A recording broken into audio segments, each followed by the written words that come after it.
আসসালামু আলাইকুম। আশা করি সবাই ভালো আছেন, সবাই সুস্থ আছেন। আজকে যে বিষয়টা নিয়ে কথা বলবো সেটা হলো ইনকাম ট্যাক্স যেটাকে ডিক্লেয়ার করতে হবে সেই বিষয়টা। 11ই এপ্রিল থেকে এই ইনকাম ট্যাক্সটা ডিক্লেয়ার আপনাদের শুরু হয়ে গেছে। 5টা ভুল আপনারা যদি করেন তো সেক্ষেত্রে কন্ট্রোল ফিসকাল থেকে আপনাদের কন্ট্রোল করতে পারে। এর কারণে এই কি ভুল আপনারা যাতে অ্যাভয়েড করতে পারেন সেই বিষয়টা আজকে জানতে পারবেন। ভিডিওটা অবশ্যই শেয়ার করে দেবেন, কারণ অনেক গুরুত্বপূর্ণ, এটা সবার জন্যই প্রযোজ্য। কাগজ আছে বা কাগজ নেই, সবার জন্যই এটা অনেকটাই গুরুত্বপূর্ণ হয়ে উঠবে।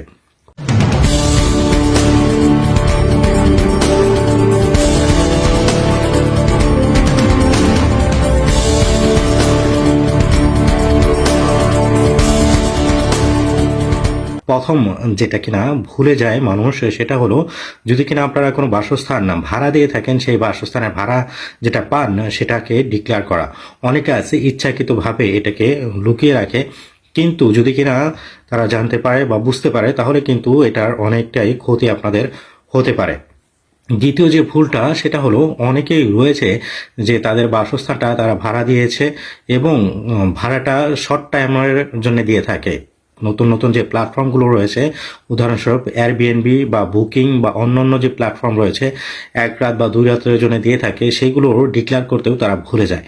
যদি কিনা আপনারা এই ধরনের ভুলে যান তাহলেও কিন্তু আপনাদের অনেক রিস্ক হতে পারে। এর কারণেতে আপনাদের এগুলো ডিক্লেয়ার করতে হবে যখন কিনা আপনাদের ফর্মটা ফিল আপ করবেন তখন।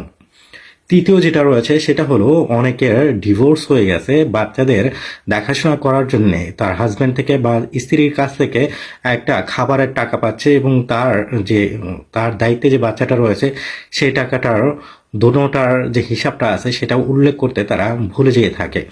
এবং এটার কারণেতে যদি আপনারা একত্রিত করেন, দেখা যায় যে আপনাদের যে ইনকাম ট্যাক্সটা আছে ওই ইনকাম ট্যাক্সটা কিন্তু অনেকটাই কমে আসে। এর কারণেতেই এই জিনিসটাও আপনারা ভুলবেন না। তৃতীয় যেটা রয়েছে সেটা হলো, অনেকেই যে লাভাংশ অনেক সময় দেখা যেয়ে থাকে, এই জিনিসটা ডিক্লেয়ার করতেও বা এই জিনিসটা তারা উল্লেখ করতে ভুলে যায়। যদি কিনা আপনাদের লাভাংশর 30% সাধারণত এটা ডিক্লেয়ার করতে হয়। 30%-এর 12.8% হলো আপনাদের ইনকামের উপরে তারা ট্যাক্সটা বসায় এবং 17.2% হলো তারা বসিয়ে থাকে সামাজিক এর জন্যতে তারা এটাকে নিয়ে থাকে। এর কারণেতে আপনাদের যে লাভাংশ যেটা রয়েছে সেই জিনিসটাও কিন্তু আপনাদের উল্লেখ করতে হবে।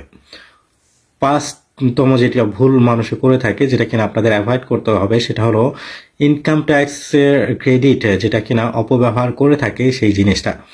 অনেকেই দেখা যেয়ে থাকে যে তারা অনেক সময় ক্রেডিট নিয়ে থাকে এবং এই জিনিসটা তারা যে খরচ করেছে এই খরচের কতটুকু এটা তারা উল্লেখ করতে ভুলে যায়, যেটা কিনা যদি কিনা উল্লেখ করেন তাহলে কিন্তু আপনাদের একটা পার্সেন্টেজ আপনারা পুনরায় আবার রিফান্ড পেতে পারেন। আপনারা জানেন, যখন কিনা ডিক্লেয়ার করে থাকে মানুষ, তার পরবর্তীতে কিন্তু একটা টাকাও আবার রিফান্ড করে দেয় অনেকে হিসাব নিকাশ করার পরবর্তীতে। এর কারণে আপনাদের এই জিনিসগুলো ভুললে চলবে না। যদি কিনা আপনারা এই জিনিসগুলো ভুলে যান তাহলে কিন্তু কন্ট্রোল ফিসকাল থেকে আপনাদের চেক করতে পারে।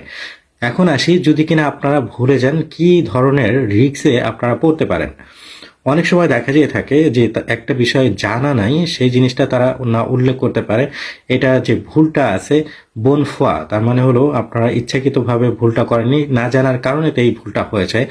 যদি এমনটা হয় তাহলে যারা কিনা এটা ভেরিফাই করে তারা বুঝতে পারে। কিন্তু যদি দেখা যায় যে আপনারা ইচ্ছাকৃতভাবে কোনো কিছু লুকিয়েছেন তাহলে কিন্তু আপনাদের যে ফাইনটা আছে, জরিমানার মতো একটা করেছে, সেই জিনিসটা আপনাদের প্রায় 40%-এর মতো তারা নিয়ে থাকে।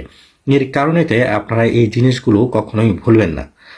আর আপনাদের আরও খুব তথ্য দেওয়া হবে, আর গুরুত্বপূর্ণ তথ্য এর পরবর্তীতে যে ভিডিওগুলো করা হবে সেখানেতে। ভিডিওটা অবশ্যই শেয়ার করে দিবেন যাতে করে এই সকল তথ্য সবাই জানতে পারে।